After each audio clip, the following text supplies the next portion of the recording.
Greetings, everybody, and welcome to Fridays at. Today's Fridays at is at noon. Just a little bit about this event. This is a free event that we run for teachers at least once a month, usually on Fridays, usually in the afternoon here in the eastern coast of the US, but sometimes in the middle of the day, so we can have people like Gemma join us and Beata and Yulia maybe. So we're so glad to have you. Again, I'm Karen Taylor. Today's topic is accent and equity, and it's just a starter conversation. It's sort of to get the lay of the land with one another. We have a conference coming up that I'd like to just talk with you about briefly so you know the context for what we're doing. This conference is the Color Vowel Conference for English Language Educators. It's in the spring on April 5th and 6th. Early registration ends just pretty soon after, next week sometime. So think about that. But our theme is what I want to point to today, and that is promoting accent equity and instructional excellence. Two themes that might seem sort of separate, but we're looking for the integration there. So today's conversation is just starting to spend time with this topic together.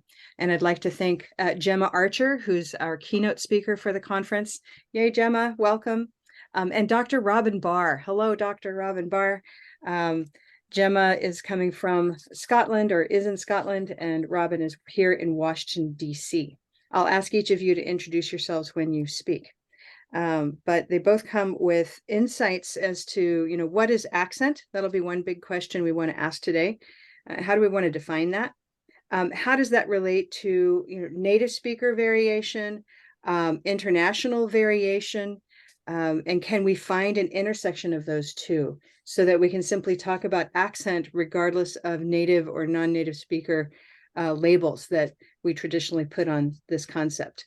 One theme that I constantly touch on in all that we do with the color vowel chart, which I'll put here just in case anyone is new to it, and I'll be using it a little bit today, is we aim to talk about accent variation with a lens on mutual comprehensibility.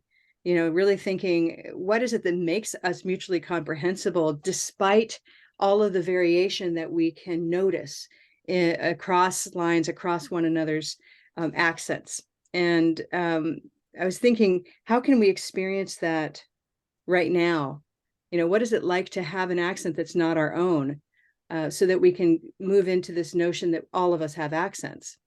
So I wanted to just kind of have fun for a minute. I'm going to take a word, and we're going to play with a word. And the word I thought of today is squirrel, which is, the little animal, squirrel. What color is squirrel? Let's just start with that if we're using the chart. And I'll make myself a spotlight for just a moment to stimulate, some engagement with the chart here. If we were going to categorize squirrel by its stressed syllable, squirrel, the way that you say it, what color is squirrel? Squirrel. Purple. And Shirley, you want to go ahead and model that for us with purple? Purple shirt, squirrel. Great. Any other answers for this? Squirrel. For example, maybe you say squirrel. A cup of mustard, squirrel. Does anybody feel like mustard? Write mustard in the chat. Right. What would it sound like? School. Say it again. I think a non-native speaker who's new to English might even say squoo, squeal, or something, squeal. Squeal. If they sound it out phonetically, would they go squeal? Right, if they're looking at that word, right? Yeah. So if they're looking at the word, that's another part of how they might looking at it. I see. They're not reading it, in other words. Right. Well, it goes both ways. So if they're reading it and they say squiddle, as one of my first students said, and I truly, like I said, he said, I love the squiddles here. I said, what are the squiddles? I want to love them too. It took a while to realize what was happening. And so in his case, he was using silver, pin, squiddle, right? Wow. I'm not sure who was speaking just now. I didn't get to see your name, but go back to that student. Dan, was that you?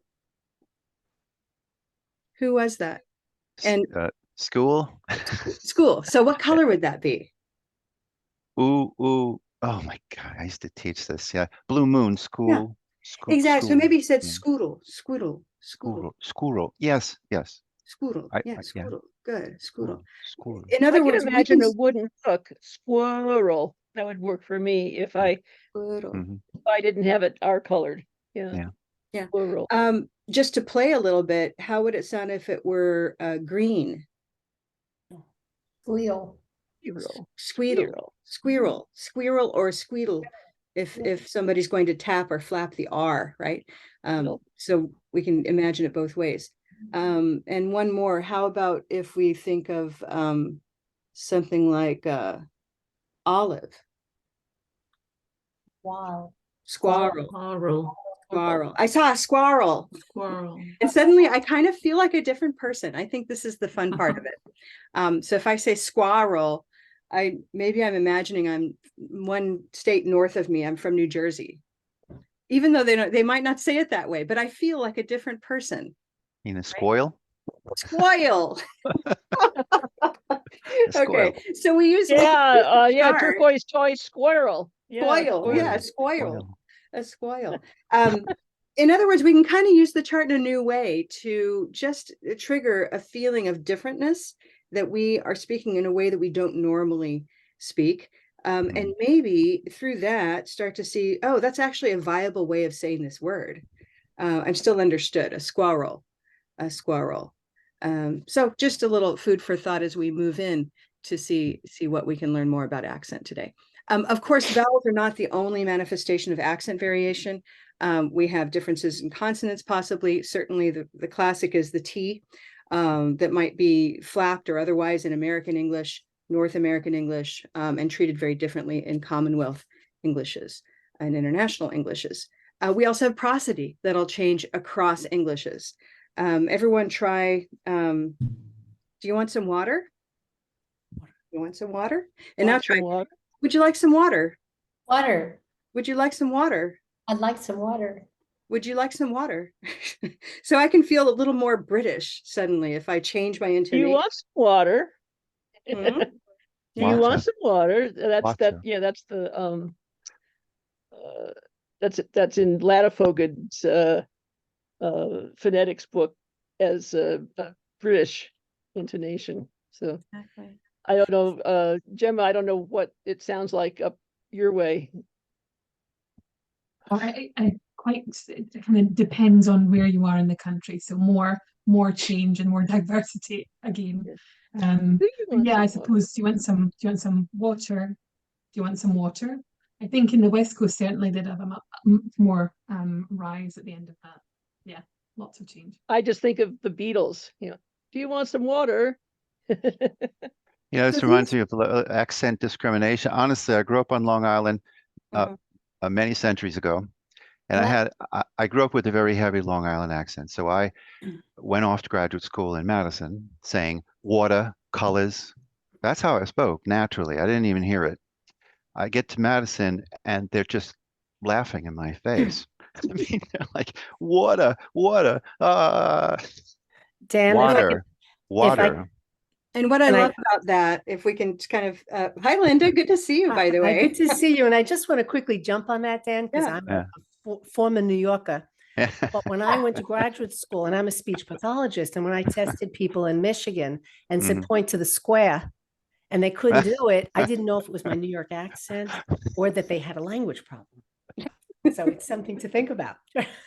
Well, my boss in the planetarium I worked as a speaker literally sat in the audience. I'm not kidding, with a notebook, a clipboard, writing out what he called my problem words. Oh, He wanted me to sound like Tom Brokaw. He said, "This is the standard.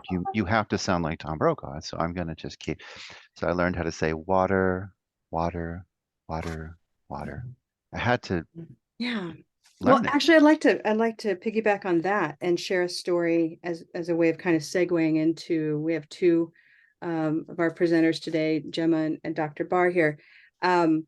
Is to say I have a colleague, some of you might recall, Renee Feather, who was at American University from New Jersey, and she shared with me a story that she was in Teachers College in New Jersey, and it was her generation was the first year in 1968 to not have the requirement of passing a diction test to become a a certified teacher, sort of a public school teacher in New Jersey. And she also, has a strong, wonderful New York accent, recognizable, I'm going to say. That word strong is, we're going to come up with that topic a little bit later. Very noticeable.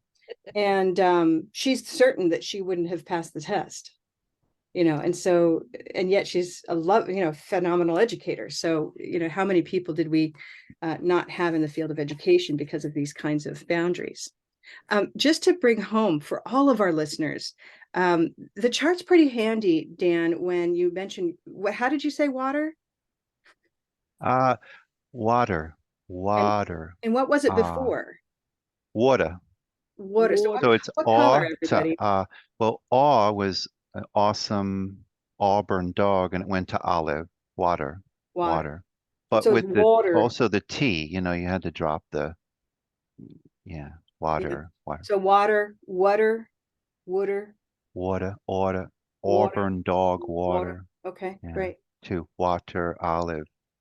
So helpful to hear you identify it, because it was hard Mhm. for me to hear Auburn, since I don't have that sound in my dialect. I've never done it. It's so interesting. I've got your materials, and I taught the Colorado system, and I never thought to share with the students, I had this other accent, and here's how it would work. They might have found that very amusing. Yeah. In fact, your Auburn dog in your original accent is actually higher than the one on the chart, because you have the rounded vowel that is up next to that is actually the center of the oi and or. Yeah. So Ah. it's up there. Yeah. Hmm. Which is why Water. even my water, Midwestern, you've got that too, Shirley, right? That's low water. Oh, it's more of an But you have water. water, Oh, which yeah. is actually that corresponds to the Commonwealth third vowel that the American dialects have lost. You're saying the Long Island vowel is more like, it is British. awe. Oh, like British. Huh. Yeah. Yeah, you might be using something Like more like this, Auburn. Yeah. Uh-huh. For those of you who are intrigued and haven't seen this before, and now we're not going to spend a lot of time here, but it's to say, this is a tool that allows us to find a touchstone, a common language for what we're hearing versus what we're saying, what someone else hears us say. So, Dan, you're hearing yourself, Robin's hearing something else. We're all hearing through the lens or through the pathways that our brains allow us to perceive. And so we can have these conversations, and there is more than one right answer, right? And we have names for them. We have names for the vowels. Yeah, now. Yeah. So in the shift of the Commonwealth chart, you can say, oh, well, it's Auburn, but it's Auburn Fawn, which then refers to its position on the Commonwealth chart. More on that another time. But I'll leave this up for fun and simply say, Really cool. welcome. There we go. So I'd like to move into our presenters and keep this dialogue going. We do have the chat open for questions and comments. But now I'm going to ask Robin to come in and lend a lens for us on what is accent, and if you can speak sort of phonologically, so we can see what. Well, I mean, that is the definition. So you think about different dialects, and you say, oh, you speak this regional dialect, or you speak this upper class or lower class dialect, or you speak this ethnic dialect. But the accent is simply the pronunciation of that dialect. So what we mean by accent is ordinarily the phonetics, the phonological part of a particular dialect or language identity. And one of the most interesting parts of accent awareness, I guess you could say, is that there are questions of when you have two dialects when worlds collide, I guess is what I want to say, when you have two dialects up against each other, a lot of times the intelligibility is not mutual. So, or it's asymmetric. So ordinarily we talk about, oh, this people from this dialect can understand people from that dialect and vice versa. So they can communicate. But a lot of times you'll have an unequal power or unequal prestige, and you'll have the people from the low prestige dialect say they can understand the high prestige dialect, but not vice versa. Mm-hmm. So that's a really interesting development, because and a lot of times people from the high prestige dialect will refuse to say that they can understand the low prestige dialect, because they don't want to be identified as part of that speech community. So what I want to the principle I want to emphasize, and I imagine Gemma will also be emphasizing it in a bit, but we talk about metalinguistic attitudes, that is, attitudes about language. So we have a lot of terminology and judgments about other people's dialects and accents, and you can reliably count on the fact that any judgment you have about somebody's dialect or accent is actually your judgment or the connotations of that person's of how you feel about that person themselves. So that you're judging the person or the group more than you're judging the speech. So a lot of times we have pejorative words for accents or dialects. I'm sure you can think of some. Actually, I would like if Karen, would you mind writing these down as people come up with them? Yeah. So metalinguistic attitudes, metalinguistic terminology, judgments. So you might say a thick accent, right? Oh, what would that mean? Yeah, what does it mean when I have a pretty thick accent. Don't I? I mean, you? I don't know, it's my accent. Feels pretty thick. Yeah, what does it mean to say somebody has a thick accent? I don't think so. Or heavy. Yeah. Why don't you think so?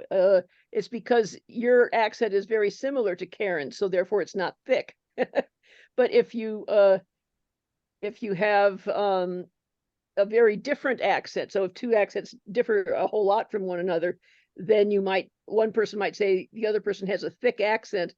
But would you say thick is pejorative, or let me ask it a different way?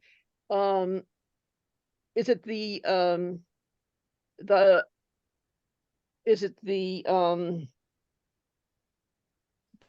dialect that is more prestigious that is thick, or the dialect that is less prestigious that is thick? Less. Yeah. So what No, you're seeing is I want to disagree on that one, because, for example, Dan, who has the Long Island accent that he grew up with, see, I associate mentally immediately with the Kennedys, and that is definitely not the lower class or the lower levels, right? Well, So I go up on Dan, not down, and I'm in the South.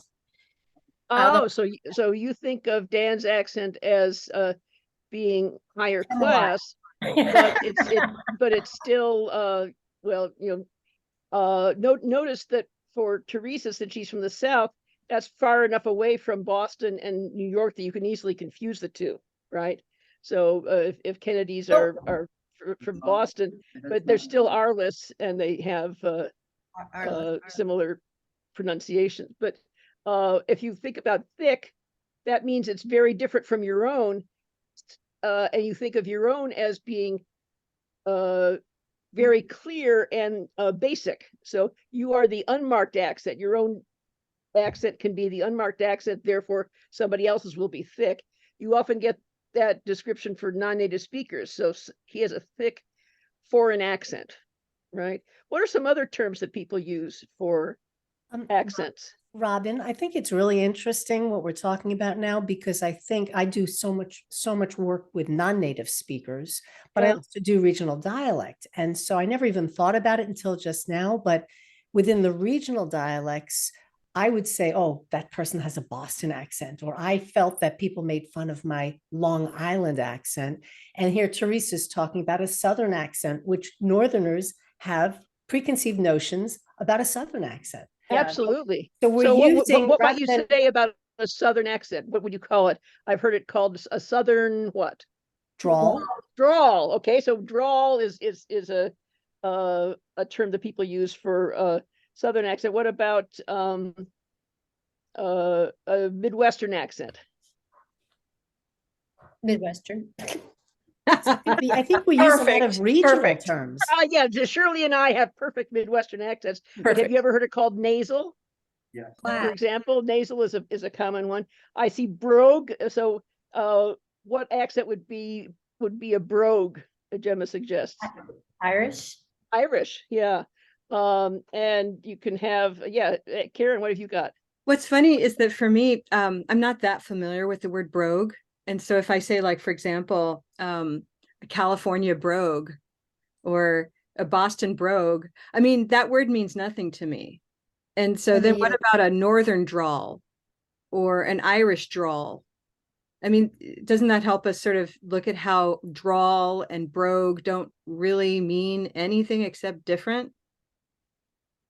Well, except that for me, I don't think I could talk about a Northern drawl, because the drawl has something to do with the length of the diphthongs. So drawl means it's extended somehow longer. And nasal appears to have some kind of phonetic reality, although actually it's not directly nasal. It's actually having to do with how high the front vowels are. So let me show you some maps though, so you can see what it looks like. Let me share my screen.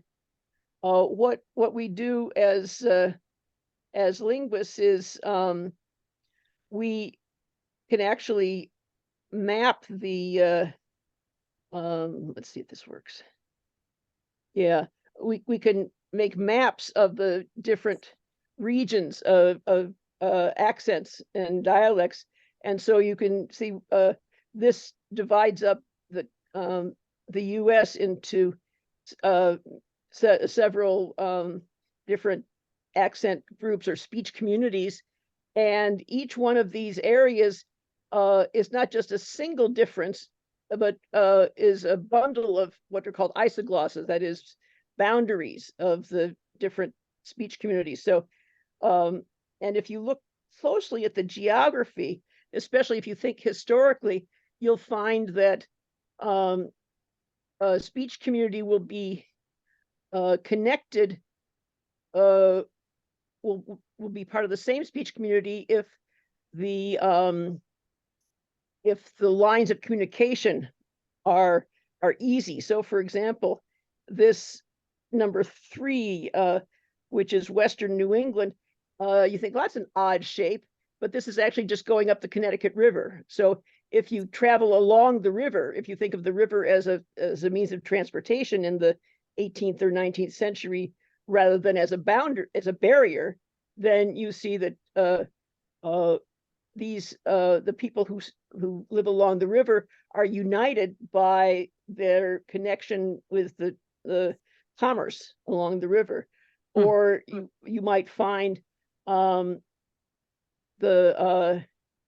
dialect centering on a particular city, and because the people in the city have more prestige or influence than the people in the rural areas around it, you will find that you'll get concentric circles around a city. Oh, I need to show you this, Karen. You'll like this one. Let's see if I can find it. Yeah. So we can map particular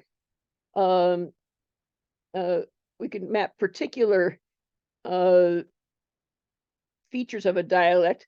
So for example, you've probably noticed the merger of pin and pen. So the vowel the red dressed vowel, is raised to silver pin before nasals.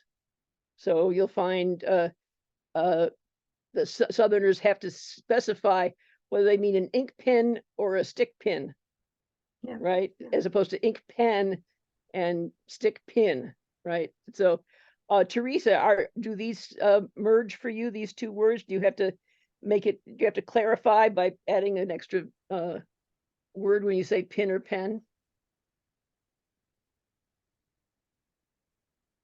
There we go. It depends on context. Right. So you can tell by context, but when the context is the same, hand me the pin. Do you mean? Yeah, pen. I think I say it the same. Yeah. So for you, there's a merger here.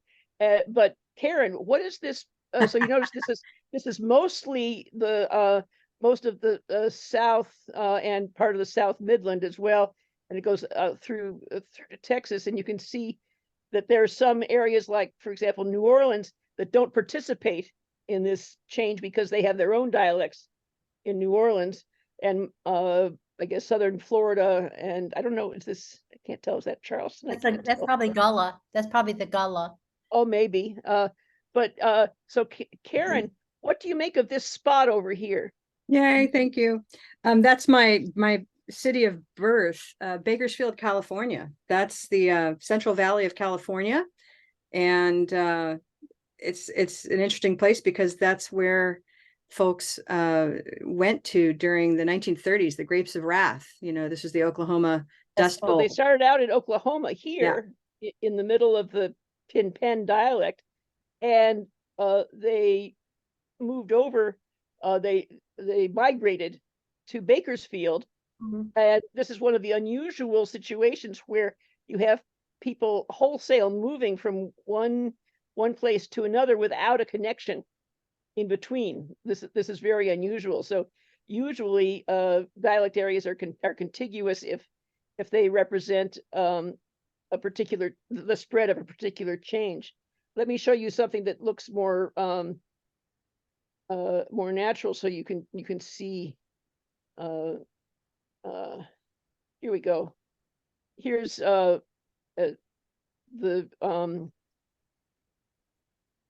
18th century England, say. This is what the situation looked like. The red areas are the areas where they would pronounce an R, so that's rhotic, means having an R before a consonant. So you would say park your car with an R, whereas non-rhotic would mean you don't pronounce the R, and that would be pak ya ka. All right. So can you tell from this map which is or you can tell by the geography which is the original situation and which is the encroaching language change? So can you tell which one is the one that's spreading? The red. Well, the problem with the red is that it's not connected. Right? So there's no way for this to spread here and here without a migration. The migration. I said that the Bakersfield situation was really unusual. Ordinarily, people don't migrate so far, right? It's instead from dialect to dialect to dialect, from village to village to village, or from city outward. So in fact, the R drop rule started in London here, and it spread to East Anglia, and then it spread north. But there are pockets around places that did not participate in the sound change, or did not that were not as closely connected to the commerce of the city. that preserved their older forms. Now let me show you the same rule in America. So what's interesting here is that the white areas here have the R, and the red areas have dropped the R, but this is more like the Bakersfield situation, because the R drop was still happening, started after English started to be spoken in the US, or I'm sorry, in North America. And so what we have here is the sound change had to spread across the Atlantic. So the North America was already settled by the time the R drop rule started to come over. So why did the R drop rule land in these places, do you suppose? How did it get from England to these cities? Commerce and seaports. Seaports, yes. So the Boston area, so Boston, New England and New York formed one area that was influenced, that participated in the English R drop rule. And then we have well, this looks like Washington D.C., and we have Virginia. Jamestown and Virginia. Again, is this Charleston again? And then we also have the South, like the ports in New Orleans and Louisiana. Yeah, Teresa, what are you noticing? Well, no, I'm agreeing with you. I'm looking at knowing the history of the South, and then I read a lot, and I read a lot of fiction, which I love. But anyway, talking about the seaports and the travel and all of that, and the migrations that happened. I mean, I'd be interested to know is this the same time period this for English as it was for? Right. So the idea is that you're looking at 18th century England. Yeah. How did this change as the R drop rule was spreading? I know this is backwards, right? This is the part that doesn't have R. I'm sorry. The color is reversed. Making it is reversed. Yeah. So but these are the time period the same. Yeah. So the time period is the same, or slightly later. Yeah. Karen. Yeah. What I'd like to do is just shift our focus for a moment, because we're about to shift over to Gemma, and I'd like to use your map the way you have it, if you don't mind, or any of these maps, because what's neat about this conversation and looking at accent in terms of geography and communities of speech who move somewhere and then grow and grow, as opposed to, say, the Bakersfield scenario of dropping in, is the idea that really there is no accent unless you have speech communities who encounter one another.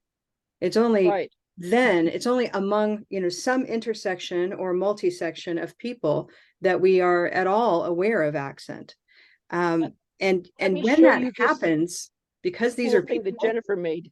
Okay, so the Great Vowel Shift happened in Great Britain between 1450 or so and 1750, but it started in London.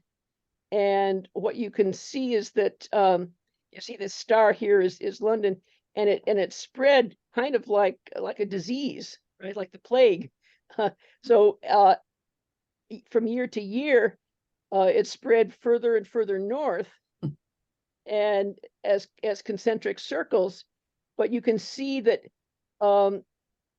it was stronger still in the south than in the north, and you can see the effect of that on the pronunciation of the vowels that were in the shift. So if we just look at the two high vowels, the vowel E, like green tea, which turns into white tie, so E to I, so meese turns into mice by the great vowel shift, and then blue moon turns into brown cow, ow, by the great vowel shift, so moose gets eventually pronounced as mouse. But if you look here we have the same, here we have a slice of the same map. Remember, we have concentric circles here. If we started in London, the vowel shift went the furthest from oo to ow down here, so mouse. But as we go further north, it hasn't progressed as far. So up here, it's more oo to ow. Then this area is oo to o. This is oo to o, o. Yep. And up here, it hasn't changed at all. It's still oo, moose. Gemma, you can probably make it more specific, because I'm not familiar enough with these dialects to be able to say if I got it right.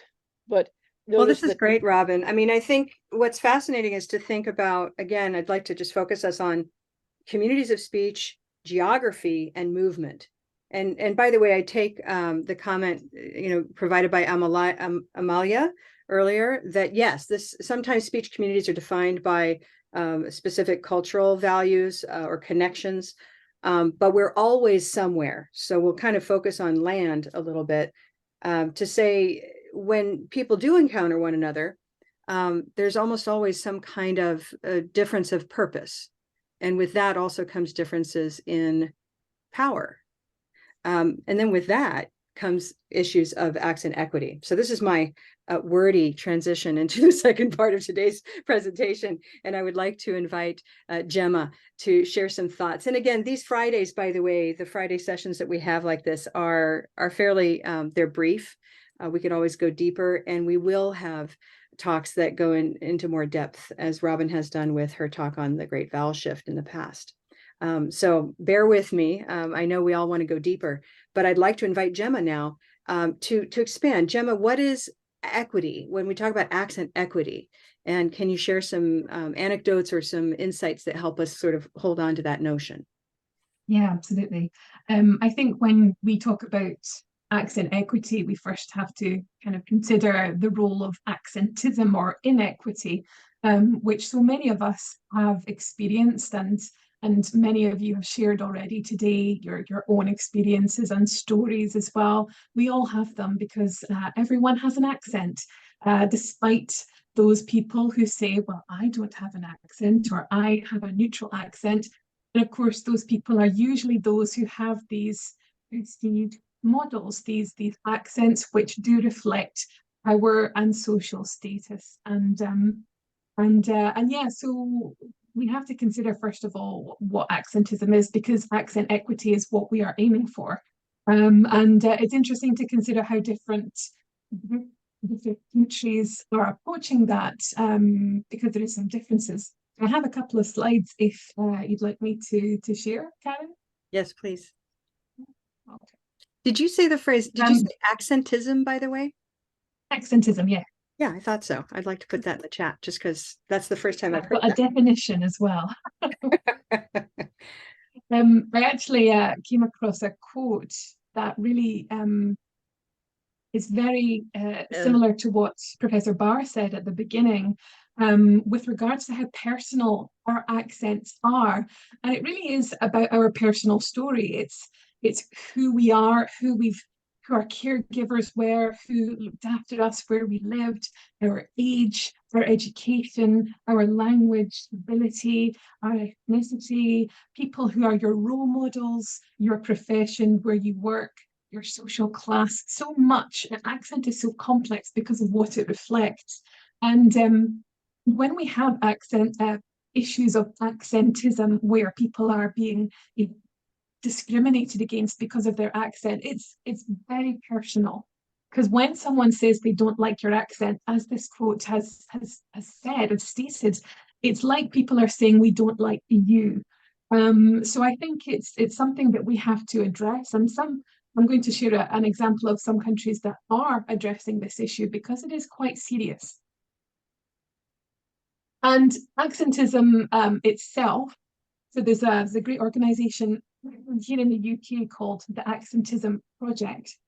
And they've defined this as any situation where an individual has been or feels they have been unfairly judged, treated, or commented on because of the way they speak and write and communicate in general.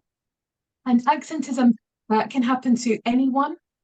I've mentioned up here at the top Patch's Circles of English. If you are familiar with that, it splits English into different kind of areas. We have one circle which would reflect native English speakers. A second circle would represent speakers who come from a country where, due to colonialism and historical groups going into that country, leaving English and English remaining as an administrative or a language of education. So I'm thinking about West Africa, for instance. Many countries there use English as an administrative language. But third circle languages countries are countries where English is spoken as an L2, as a non-native language. And accentism can happen in any of those scenarios to any of those speakers. Dan and Linda talked about their experiences in kind of a first circle context as native speakers with a regional accent. And that's something that many of us probably have stories and experiences with as well. But many of you might have heard your students talking about this as well, or even if you have international colleagues, they might fear being outed to their students because their students don't know that they are an international speaker like them. So accentism can happen in many different ways, and to speakers of all kinds. As Dr. Barr mentioned, accent is it's hugely complex because of the social connotations that it has. Accent really tells us who you belong to. Which group are you part of? Are you on the inside of that group, or are you on the outside? And that's something that's true for us as it is for our students. And the interesting thing is that accentism is found in a variety of scenarios. Obviously, it can be found anywhere. When we look at the literature and what people are saying with regards to specific industries, something that we see is accentism in the workplace, people telling stories about being passed over for a promotion because they didn't speak the right way, they didn't reflect what a company wanted to reflect. Something that I hear regularly is don't ask them to do the presentation. The audience might not understand them, or it might not reflect something that we want to reflect. So being passed over for opportunities like that because of the way you speak.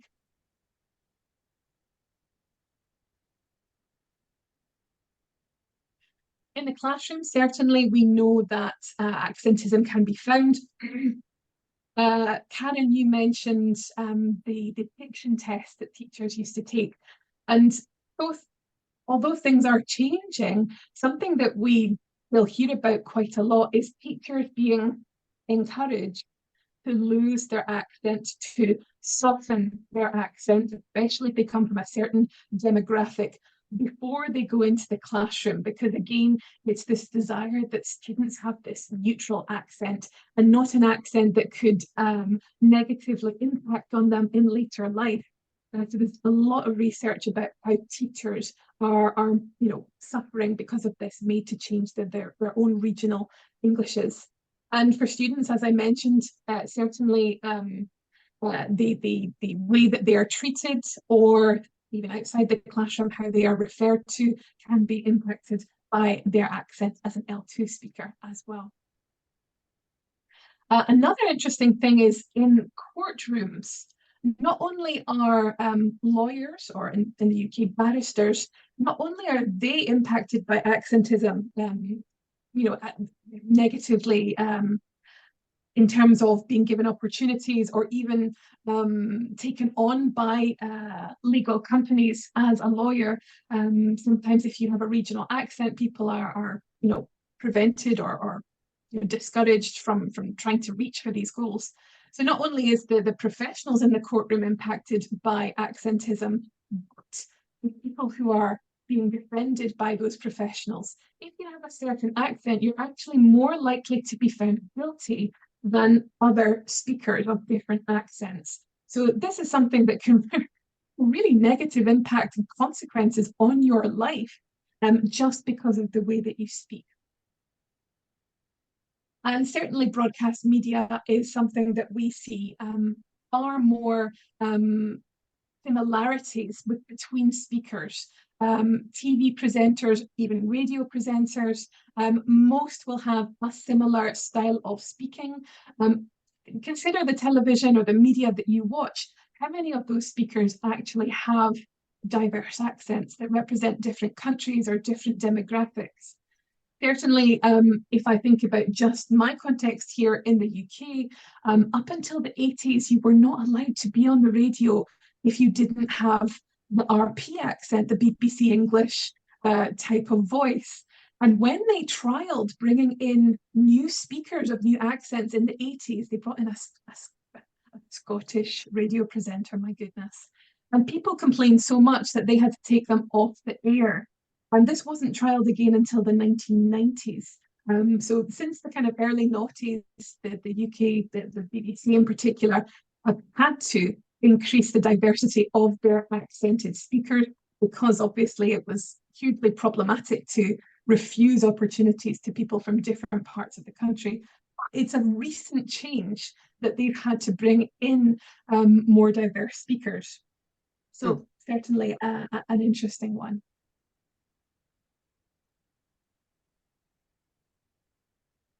So we know that there are some serious consequences to accentism. It can affect your ability to make money, your career, your profession. It could lead you to become incarcerated unfairly, unjustly. It can have some serious consequences. And another country where that was also the case was France. And in France, they actually took this very seriously, and they made accent discrimination, or I think it's glottophony, I think, maybe Professor Barr, you know, glottophony or something similar to that. They made it illegal. So now if you discriminate one of your staff, glottophobia, if you discriminate one of your staff because of their accent, this is categorized alongside racism, sexism, disability, etc. So it's part of this group and is punishable by 3 years in prison and a fine of €45,000. So it's taken very seriously now, and this was only in 2020. So it will be interesting to see in the coming years what the literature reflects. You know, is this having an impact on the work culture in France? Are people more mindful of how they treat people with regards to accent? Is it changing anything? So that will be interesting to kind of observe over the coming years. And it was interesting also because when they took the vote, it was almost, you know, completely everyone voted to bring in this new law. I think it was just 3 people out of 100 that didn't and who disagreed with it. So one of the people who did vote for it, Patricia Miralles, who was the daughter of a North African in France, and she said, you know, this was important because she was openly mocked for her Algerian accent. Other people saying that, you know, being seen as having an accent from outside of mainland France, again, it made them just the subject of ridicule. So even in a room, even in a parliament in France, we have important lawmakers, decision makers having experienced these same issues, and this is helping to encourage them and to motivating them to bring in these new laws. And they were convinced these laws were needed. So it was an interesting one. If I just reflect on English language teaching for a brief moment, one of the things that has contributed to accentism is our published materials. And we see accentism not just in teacher training, certainly not in our teacher training circles, but in others that I've experienced, when it's RP or nothing. It's only prestige models, that are used and described and taught. So our publications have a significant impact on what is available to us in a training capacity, in a professional development capacity, also for our students. Our students' exposure to English is very limited because of this lack of diversity, lack of diverse Englishes in the textbooks, in education that they are receiving. And that's certainly Englishes from all parts of the spectrum. Regional L1 Englishes, your Long Island English. It could be part of a second circle English, so a country where English is an administrative or educational language like Nigeria or India, or it could be another country in the world where English is spoken as an L2, but of course has proficient bilingual speakers who are perfectly capable of making themselves clear and easy to understand. And they know how to use their accent and pronunciation to make sure they are intelligible to everyone. But yeah, the case of our industry and our published language materials do tend to make students see English as a kind of black and white. It's either British English or American English and nothing else within that kind of sphere, that spectrum. So something that we can do to try and address accentism and go further towards accent equity is, of course, to change that and to bring in diverse Englishes into the classroom. And something that you were talking about earlier, Myron and Dan, with regards to Auburn, is we can use the chart to talk about differences in English.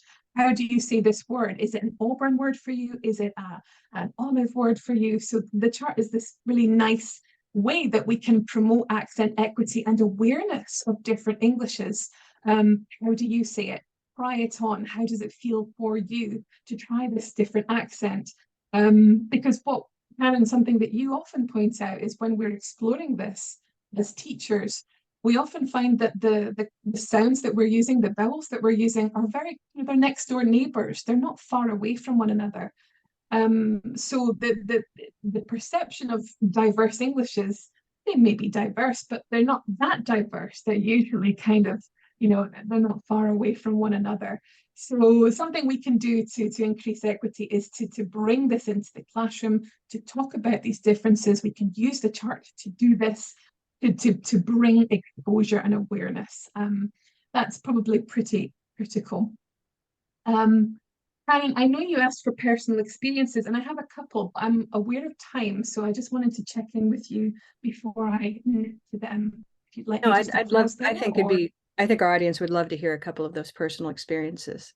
And Gemma, I think I failed to properly introduce you in case folks don't know where you are and your language background. Can you go ahead and just let them know where you are? So I am based in Scotland, in the west coast of Scotland, near to Glasgow. So yes, west central Scotland is my location. But something that I'll touch on in one of these examples is because I do research in accent, particularly with regards to my area and students' perceptions of that.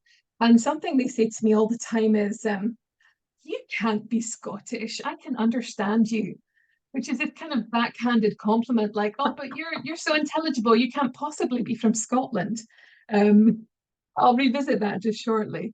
So these are just anecdotes that have either happened to me or colleagues or things that I have seen within my teaching. I've been teaching for about 18 years. First one comes from a student I had in Saudi Arabia. I taught in Saudi about 10 years ago. And it was the end of term, and I was telling her who her teacher was going to be after the holidays. And if you've ever taught in that part of the world, certainly 10 years ago, it was very, very diverse.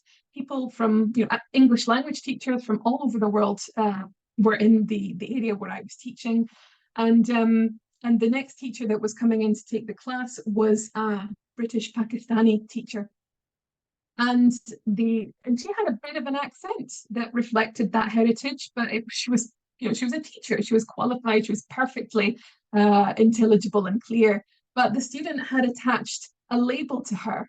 She was not a proper teacher, because her proper teacher was, you know, maybe white from the United Kingdom or from one of these L1 countries where English is spoken. So she attached this label to what this new teacher's accent was and what it reflected. And that was the first time outside of Scotland that I'd really noticed accentism and these kind of social issues taking place. It really reflected the power structure of that country. A couple of years back, a Hungarian student came into my office. I have a kind of office that links onto our administrative office. And I heard him next door speaking to the administrator, and he was asking her what was the nationality of his teacher.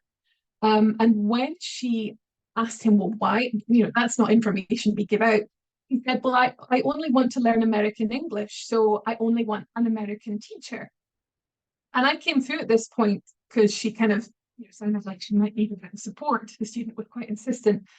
And we said, well, this is Scotland. You know, we don't have any American teachers on staff. Sometimes we do have international teachers, but at that point we didn't. It was the case that he assumed that this was, you know, everywhere. You could find that kind of English everywhere, but also that it was the norm, that you could choose the accent of your teacher according to what it meant to you. So we thought it was quite interesting. And I said to him, this is discriminatory to our staff. You know, we have staff from many different places and they're all qualified, experienced people. Their accent has no difference, you know, on your lessons and on their teaching. So yeah, that was an interesting one. Something that was a very big problem for me, large part of my job is creating exams. I write our listening exams and our reading exams for the end of term. And I went to a workshop a couple of years ago to get more kind of information on exam writing from a kind of UK university organisation. And in Glasgow in Scotland, and they told us, don't use accented speakers in your listening exams. You must only use neutral speakers. And I just thought, God, this guy needs to learn his audience, you know. Because of course, there's a point here is that you don't want, it takes time to get used to an accent. That's you know, biological. It takes time to familiarize and get used to different sounds and how people speak. And we should provide exposure and give students the chance to get used to different accents. But it was the idea that we could only use a neutral speaker instead of allowing students to get used to different accents, which really struck me. And, you know, this is something that it's a problem that we can solve. We can provide exposure and allow students to get used to different accents. But instead of that, it was, no, you can't use an accented speaker. From students, I don't know if you've ever had this, if you've had two students of different language backgrounds sitting next to each other, and one really doesn't want to put in the effort to understand the other's accents. This lack of tolerance is something that really accompanies accentism. And the accusation, are you speaking English? I can't understand you at all. This lack of tolerance really appears with students when they just don't want to meet their colleague, their classmate in the middle and put in that effort to actually have a successful, intelligible communication. So I see it in my students every now and then. As I said before, this lovely one that comes up all the time. There are beliefs about accents, often due to exposure, often due to the media. I think certainly with accents like my own, I mean, I have a very standard accent, but I think in the media, if you think of a Scottish accent, it's very difficult to understand.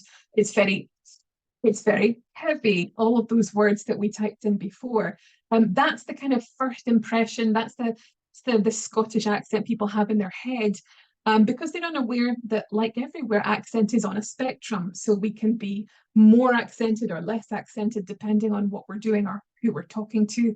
But of course, as an English language teacher, I'm not I'm trying to remain as intelligible as possible. So I'm changing my voice to make sure that I can have, international, easy international communication. But yeah, people's beliefs regarding accent often are related to what they've seen or experienced in the media. And certainly with Scottish media, it's a lot of urban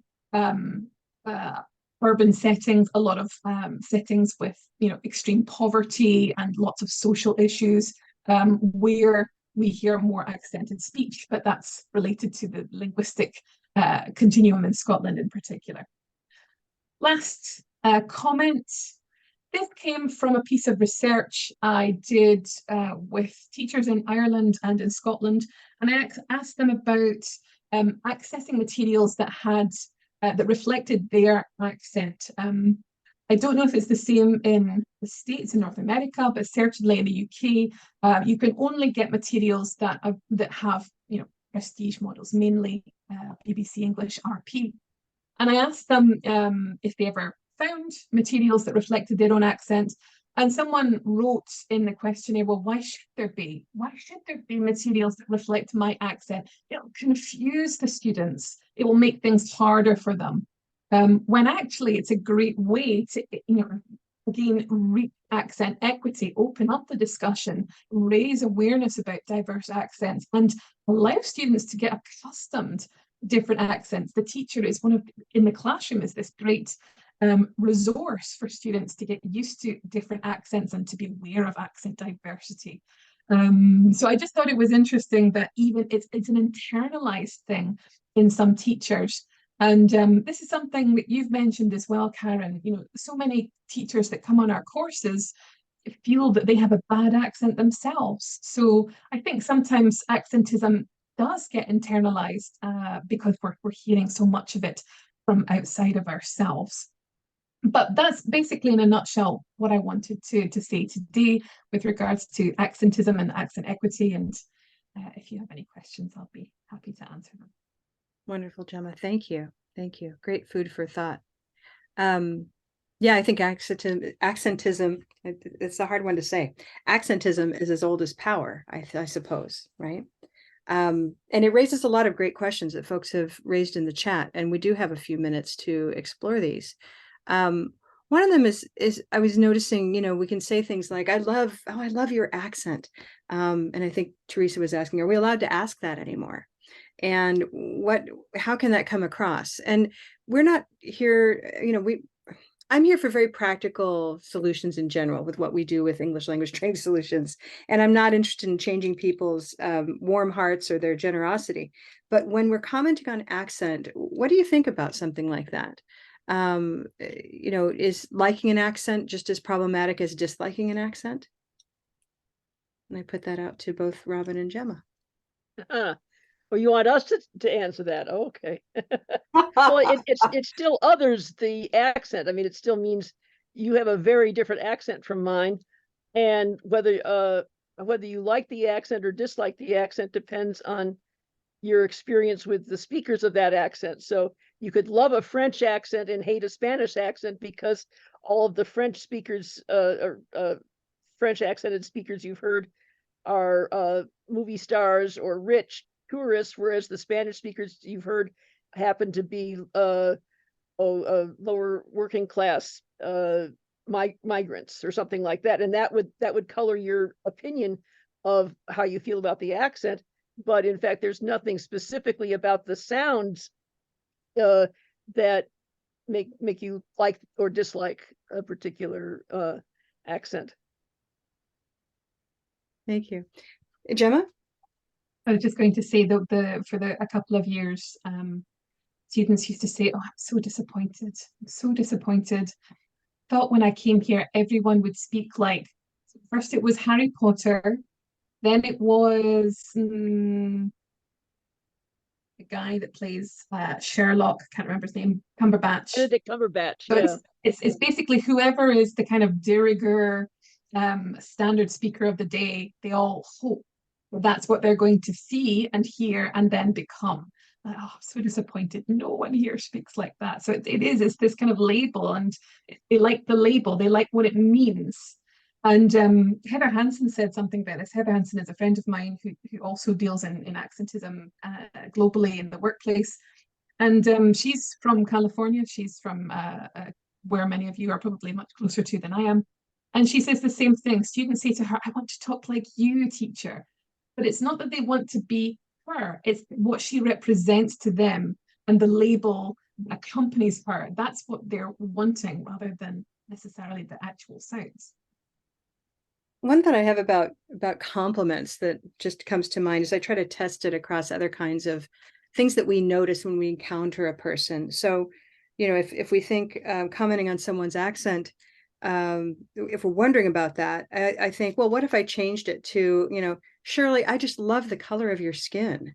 You know, and I say that to Shirley in the middle of a conversation, and suddenly it's like, why is this about the color of my skin? I thought we were talking about the project. And so I think that kind of gives us a good test of why that's problematic, even when it's a compliment, unless we're really in the topic of accents. That then it can be, you know, just something. I just love the sound, and we happen to be talking about voices. But what do you think of that? Is that a good way to kind of think about it? It can be, and I like what Dan said here. You speak English so well. There's a compliment that's backhanded, right? I used to think that, but I don't anymore. Yeah. Cindy, did you just resonate with that, or would you like to add? Yeah, I just this is really fascinating because I was not born in this country, but I was raised here in California, and so yeah, sometimes I get so many backhanded comments about how I speak English so well without an accent. And you have no accent at all. No. This goes to one point that I think Gemma pointed out. It goes to racism, you know, against immigrants. And just as we can notice things, I think what we want to share is just because you notice something about a person when they're talking to you, whether it's something you see, you notice that they have a Gucci bag, well, they must be high class. And, you know, you notice their skin or their eyes or their accent. And just because you notice these things doesn't mean you have to make a comment about it. I do, because that's my job. But but I've gotten you know, reactions when they say, you know, oh, I have a horrible accent, or you don't want to hear my accent. I say, well, no, I really do, but I'm a linguist, so you know, it's okay. Yeah. I don't want to be contrary here, but I would like to say that I think sometimes you really can love an accent. Like I've always told my husband, if I ever leave him, it will be for somebody with a Caribbean accent in English, because there's something to me so lyrical and musical about it that. Well, and I agree. You know, everybody has metalinguistic attitudes. I still have pejorative attitudes about some dialects of English, but now at least I can recognize them, and I know why I feel that way because of you know, where I grew up. But I don't know what your experience has been with speakers of Caribbean English, but they must have been positive. I may be out of step with the times. I mean, admittedly, I am 76 years old, and all this idea of stepping on everybody's toes with everything you breathe out of your mouth is driving me crazy, because my intent is never negative and nasty. And I'm hoping, and most of the time I have to say, my interactions, when I have said that to someone, oh, I love your accent, they smile, they think it's fun. Now, whether or not they actually are insulted by it, they don't tell me, they don't let me know in any shape or form. But I also don't just open the conversation with that, right? It's usually like somebody I'm having a conversation with about something else, and we're closing out the conversation. I was talking with a lady from the Deep South, and I love her deep Southern Alabama accent. And I said, oh, I can tell you're from the Deep South. I'm from the South too. And she said, yes, ma'am, I am from Mobile, Alabama. And I went, all righty. Yeah. Because, you know, because for me, it was just a recognition of that person and where they're from. So if I step on anybody's feelings with all this, please forgive me, but I'm too old to change all of that now. I don't go with the pronouns. Well, Teresa, I think you make an important point, which is there's more than the words you say. It's about when you say them, and it's about the attitude and the tone and everything about the context. And so, of course, you know, when you're connecting with your friend from Alabama, your now friend, it's because you were expressing a connection you have. Or even if it's simply, you know, I love the way your accent sounds. We have those. What I know from learners, that the comments that I get in our Speak Confidently course is we sometimes have learners come who I would say, boy, I'm not sure we have a lot to offer you in terms of pronunciation instruction, because you're highly comprehensible. And one gentleman said, well, I'm just tired of people noticing my accent before what I'm saying. You know, so compliment or not a compliment, I'm tired of that being the thing they say. And, you know, and this is getting into how different is the accent from the local standard. Yeah. Again, so how intelligible are you? And I also think it has to do with the level of sensitivity of that particular person, right? Yes. I mean, Yes. because some people are super sensitive and get offended if you say good morning, so you can't, you know, you can't. And that's a good point. You know, and we're going to be wrapping up, but I'll say, so I'm a mother of twins. When I had the twins, I had them with me all the time, and people loved to, you know, oh, you have twins. Like, yes, I have twins, or yes, I have twins. You know, which response am I going to have? I mean, of course, they just want to connect. They see something exciting. And then they say, you know, I have a boy and a girl, and they're, oh, are they identical? You know, am I going to, oh, I've heard that 100 times. Or am I simply going to say, no, actually, they're fraternal? And, you know, I mean, what kind of relationship do I want to have? Right. So you're right. And I think this is sort of a good way to end, is that it is a two-way street. But we need to be aware of what's happening when it happens. And I think I'll close with an anecdote, if you don't mind. I love this one. And I'll change my chart to illustrate what was happening. And Shirley, you were there for this, so you'll know this story. We were in Delaware several years ago training a group of teachers, and probably had 35 people in the room. It was a big group. And so I had them in a big circle, and they were talking about the poetry of Shel Silverstein. And they were identifying the rhyme and the couplets, and they were identifying the color vowels. In the middle of this conversation, there erupted this moment where I could see that something big had been said, like, listen to her.